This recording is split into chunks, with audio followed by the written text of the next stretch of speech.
भारतीय जनता पक्षाचे राष्ट्रीय अध्यक्ष माननीय जगत प्रकाश नड्डाजी यांनी आज माझी राष्ट्रीय सरचिटणीस म्हणून नियुक्ती केली। याबद्दल मी त्यांचं मनापासून धन्यवाद करतो।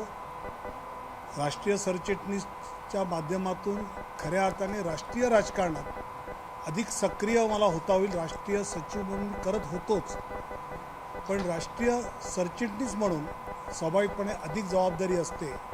त्यामुळे माननीय पंतप्रधान नरेंद्र मोदीजी, आदरणीय अमित भाई असतील, राजनाथ सिंहजी असतील, गडकरी साहेब असतील, सगळ्यांच्याच नेतृत्वाखाली देशामध्ये सरकारच्या बरोबरीने सत्ताधारी पक्ष जर अधिक सक्रिय राहू शकला, सरकारच्या सगळ्या योजना सामान्य माणसापर्यंत यशस्वीपणे पोहोचू शकला, तर त्या सरकारचं गोष्टी अधिक जनतेला लाभदायक होत असतात। आणि मला असं वाटतं या संधीचा मी पुरेपूर ताकद लावून उपयोग करून घेईन आणि चांगल्या क्षमतेने या पदाला न्याय द्यायचा प्रयत्न करेन। महाराष्ट्रामध्ये अशा प्रकारची संधी मिळणारे खूप कमी कार्यकर्ते आहेत आणि त्यातला मी एक म्हणून माझी निवड झाल्याबद्दल एक वेगळा आनंद आहे।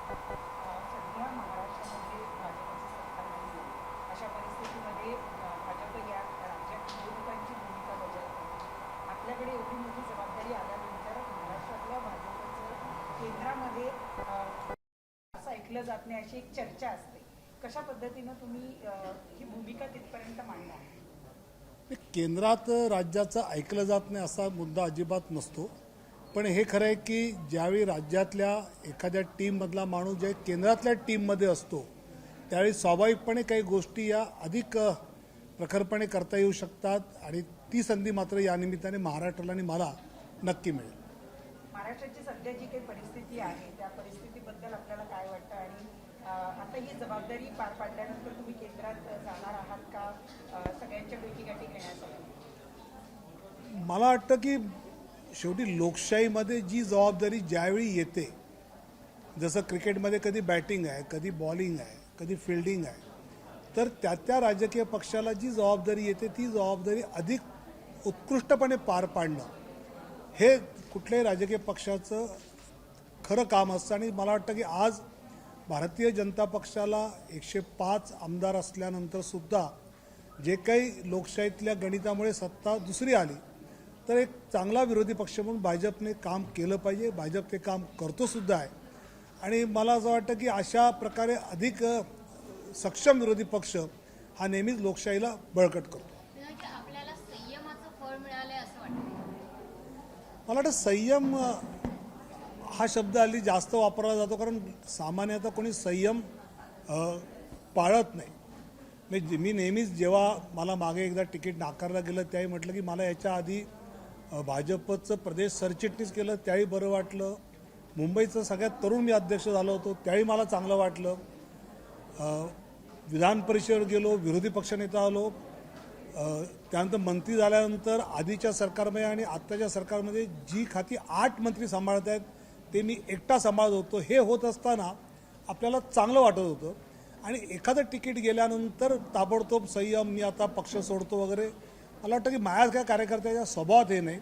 जे दिलं जाईल ते काम करायचं आणि ते काम केलं तर तुमचं नक्की दखल घेतली जाते, हे मात्र आजच्या माझ्या या उदाहरणावरनं कार्यकर्त्यांना अधिक स्पष्ट झालं। भाजपमध्ये असे अनेक कार्यकर्ते आहेत की जे बरेचदा नाराज होतात तिकीट न मिळाल्याने, महत्त्वाची पदं न मिळाल्याने किंवा मंत्रीपद न मिळाल्याने सुद्धा, त्यांच्यापर्यंत हा संदेश पोहोचवण्याचा तुमचा प्रयत्न आहे? मला वाटतं की माझी त्यावेळीची ॲक्शन म्हणजे माझ्या जागी ज्याला उमेदवारी दिली त्याचा फॉर्म भरायला मी लगेच पोहोचलो, तिथपासून ते आज मला मिळालेलं राष्ट्रीय सरचिटणीस पद हे इतकं बोलकं आहे की बाकी त्यात काहीच खरं म्हणजे सांगायची गरज नाही। आपण जर बघितलं तर भाजपाच्या राष्ट्रीय नवीन पदाधिकाऱ्यांची यादी जाहीर झाली का तुम्हाला सरचिटणीस पद मिळालं, पंकजा मुंडेंनी नाराजीचा एक सूर होता की आता सर्वसामान्यांसमोर मी नतमस्तक होईल, मात्र पदासाठी कोणासमोर हात पसरणार नाही किंवा फरफटत जाणार, काय सांगाल तुम्ही?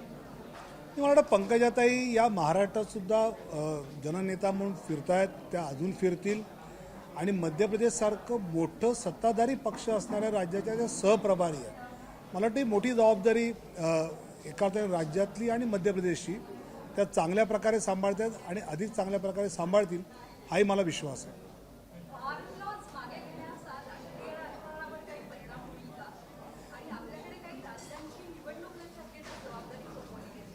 मला असं वाटतं की वर करणी सामान्य माणसाला हे निवडणुकीसाठी केलं हे वाटणं स्वाभाविक आहे. पण ज्या राष्ट्रीय आंतरराष्ट्रीय घडामोडी सगळ्यांसमोर आता सोशल मीडियातनं पण यायला लागल्या की ज्या पद्धतीने ह्या आंदोलनाचं एक रूप एका विशिष्ट समाजाभोवती चालू होतं आणि त्यातून पुढे येणारे धोके जे काही आहेत, मला वाटतं या सगळ्याचा विचार करून हा निर्णय घेतला असेल. त्यामुळे या निर्णयाचं सिम्प्लिफाय करणं निवडणुकीसाठी म्हणणं संयुक्तिक वाटू शकतं काही जणांना, पण वास्तव त्यातलं खूप वेगळं आहे जे अभ्यास करणाऱ्यांना सहज जाणवलं पण असेल.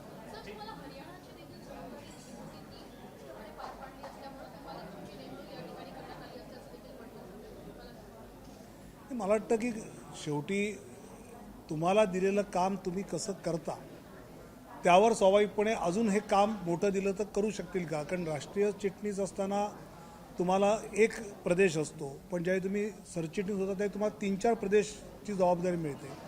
त्यामुळे कार्यकर्त्याची क्षमता कशी आहे, दिलेलं काम तो कसं करतो हे स्वाभाविक पाहिलं जातं. आणि मला असं वाटतं की ज्या पद्धतीचं काम मला गेल्या वर्षभरामध्ये राज्याचं एका मिळालं सत्ताधारी पक्ष असणारा हरियाणामधलं आमचं सरकार तिथला पक्ष, त्याचबरोबर वेळोवेळी ज्या प्रधानमंत्री योजना आल्या, मन की बात आले, अशा सगळ्या कार्यक्रमांची जबाबदारी मी जी काही पार पाडली असेल त्या विषयात नक्कीच मला असं वाटतं की मी केलेल्या कामाविषयीचं एक वेगळं समाधान हे नेतृत्वाला असणार. सर, आपसे हिंदी में जानना चाहेंगे, आपकी नियुक्ति की गई है जनरल सेक्रेटरी के तौर पर राष्ट्रीय स्तर पर. आपने अभी क्रिकेट का उदाहरण दिया, आपको लग रहा है कि आपने जो फील्डिंग की पिछले 2-3 साल उसका फल आपको अब मिल रहा है, अब आपको बैटिंग मिल रही है?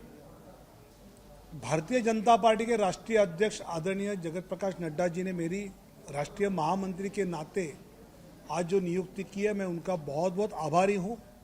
और आदरणीय प्रधानमंत्री नरेंद्र मोदी जी, आदरणीय अमित भाई शाह जी, आदरणीय राजनाथ जी, आदरणीय गडकरी साहब, नड्डा जी, इन सबके नेतृत्व में हम आगे चलकर जो दायित्व दिया जाएगा उसको पूरी ताकत से मैं निभाऊंगा, ये मुझे विश्वास है.